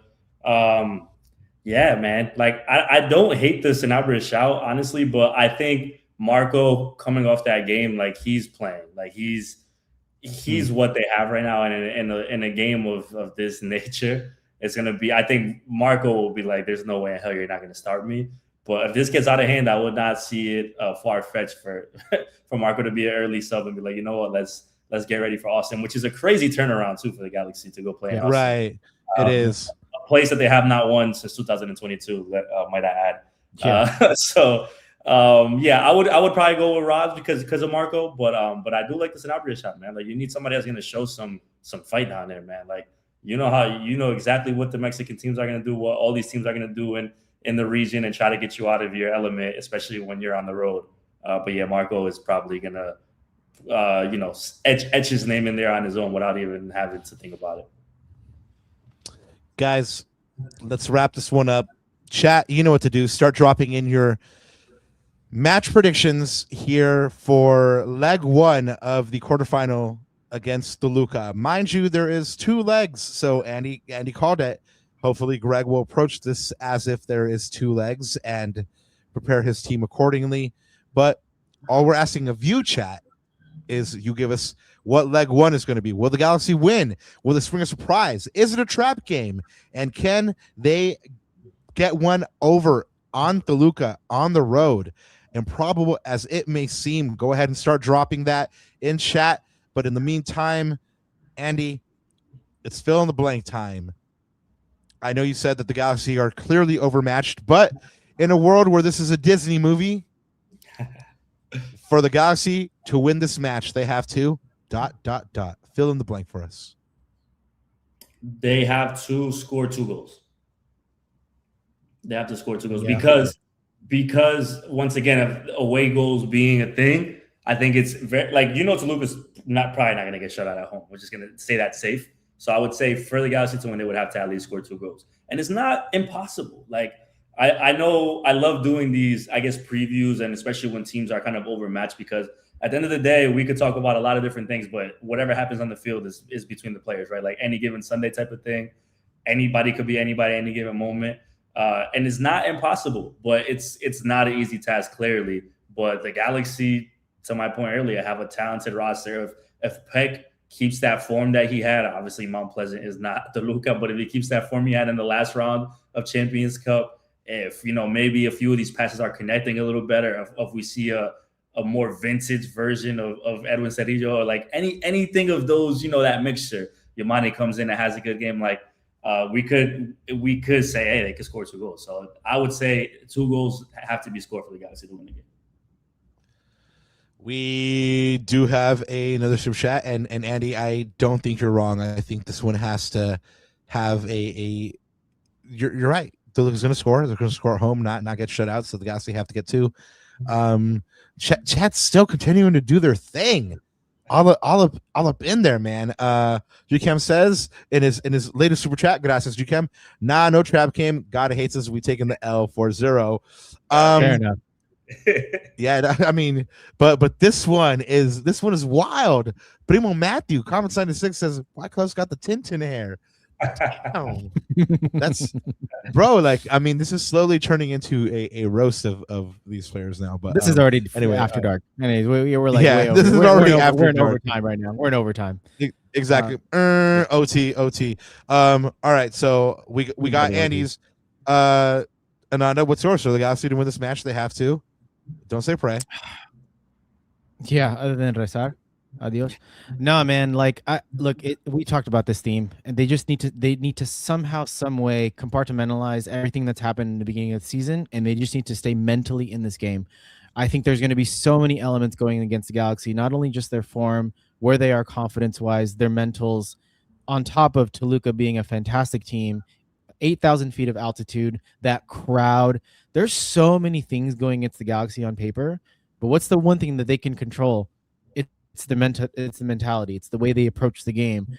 So even like Andy said, like if you go down 1-0 early, like, okay, I'm going to demonetize us again. Fuck it. Just keep going. Like, keep going, keep doing what you're doing. Like Marco said post-match, like, show up for each other, give your players some options, give your teammates options, make the right play, make the smart play. These sound easy, right? But when you're in a rut like this, it seems harder to do, but they just got to stick together and just stay in it. Like, they can't let this go. If they're down 1-0, they can't let this be like 3-0, 4-0, 5-0. Like, they've got to stay in it. Even if it's a 2-1, I think that for me, that's a positive result.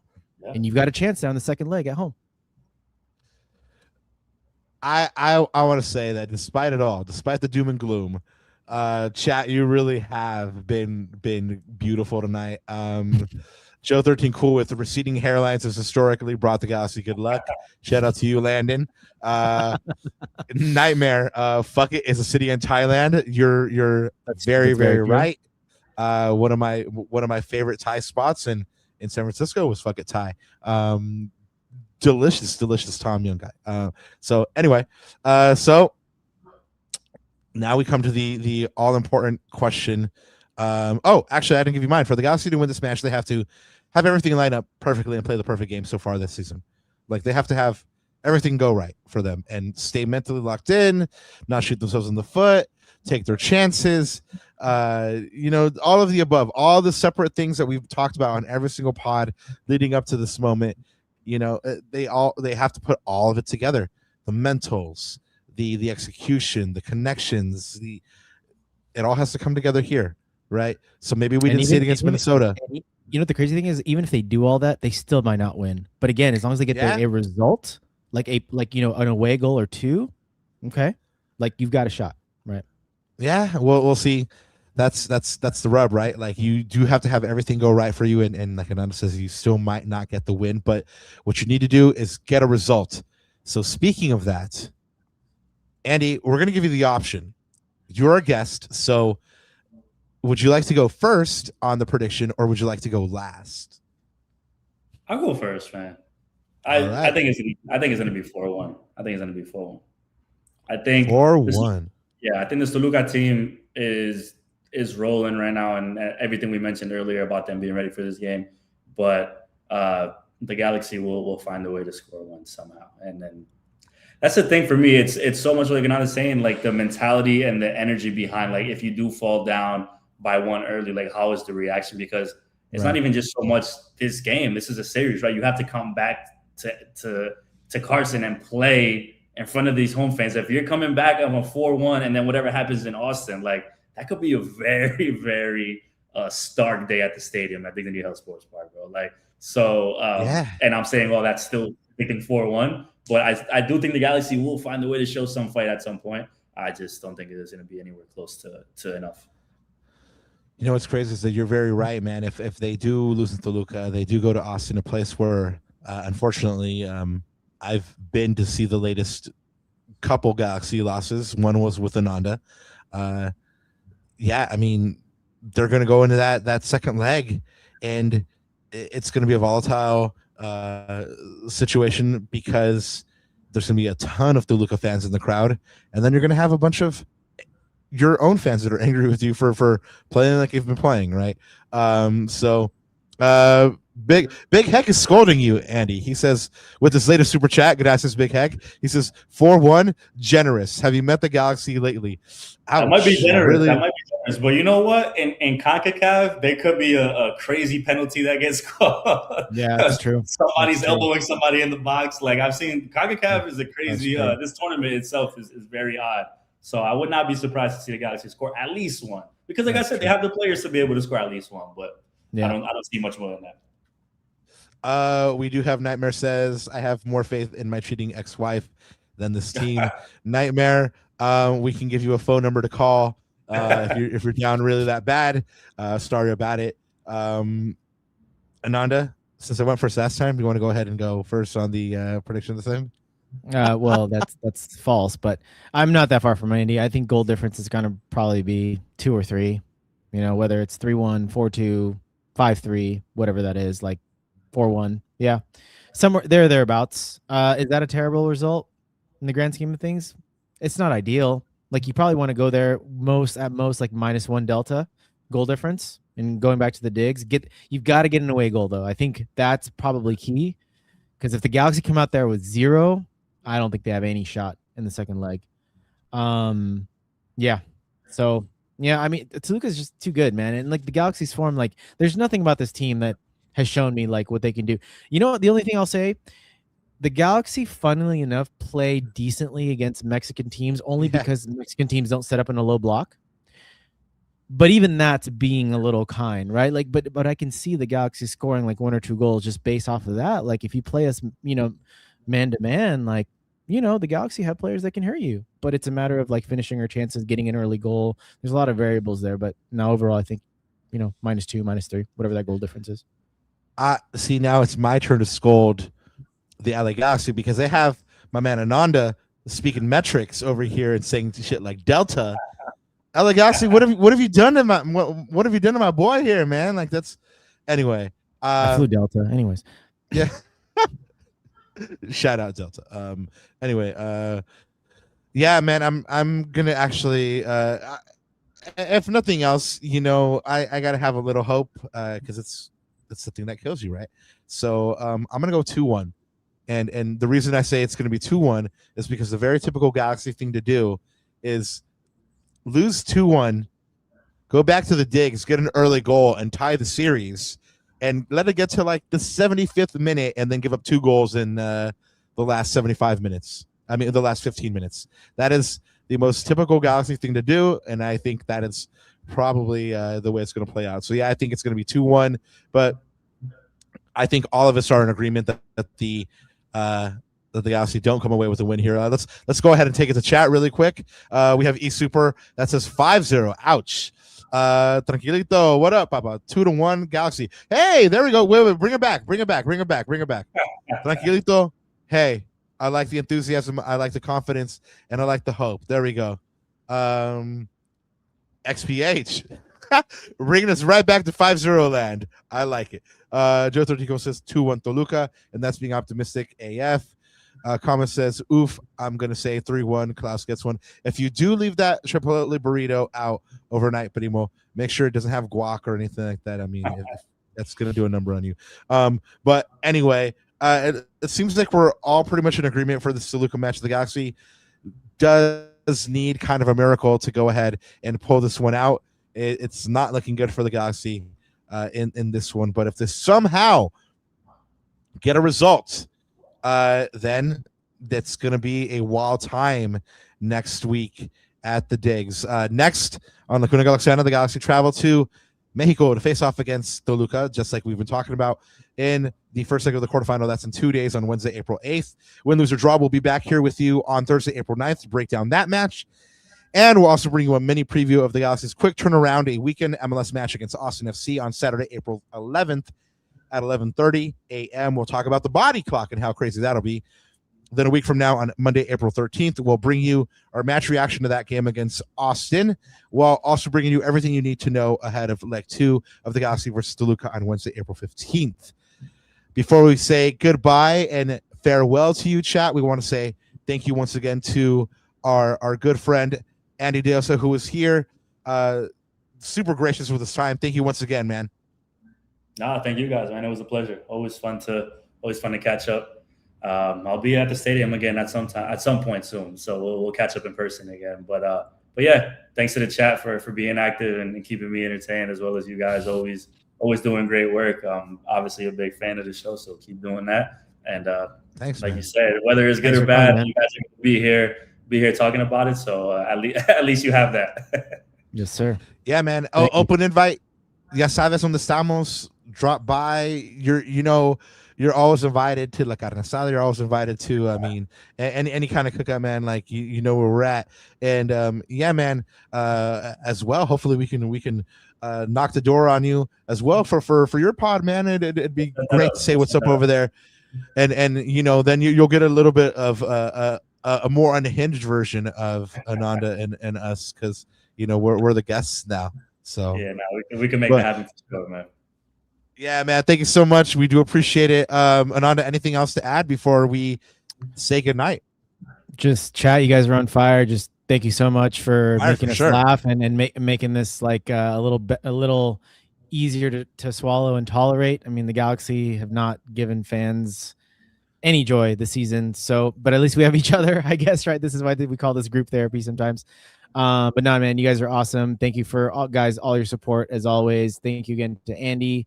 And yeah, we'll catch you guys. We'll catch you guys Thursday. We'll see what happens on Wednesday. But we'll be here. Exactly. Cuneros, everyone that's listening, I'll leave you with this.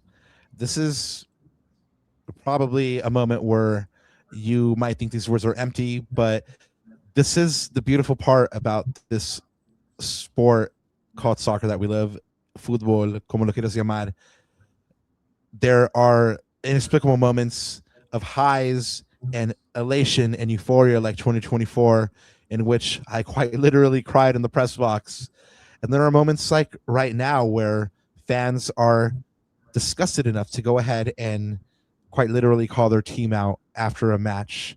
They are both important moments in the trajectory of a team, of a project, and hopefully the team saw the fan displeasure and saw what they were saying and took that to heart, and hopefully there will be that change. Hopefully there is that come to Jesus moment, that moment in every Disney movie where they have the montage and they get it together.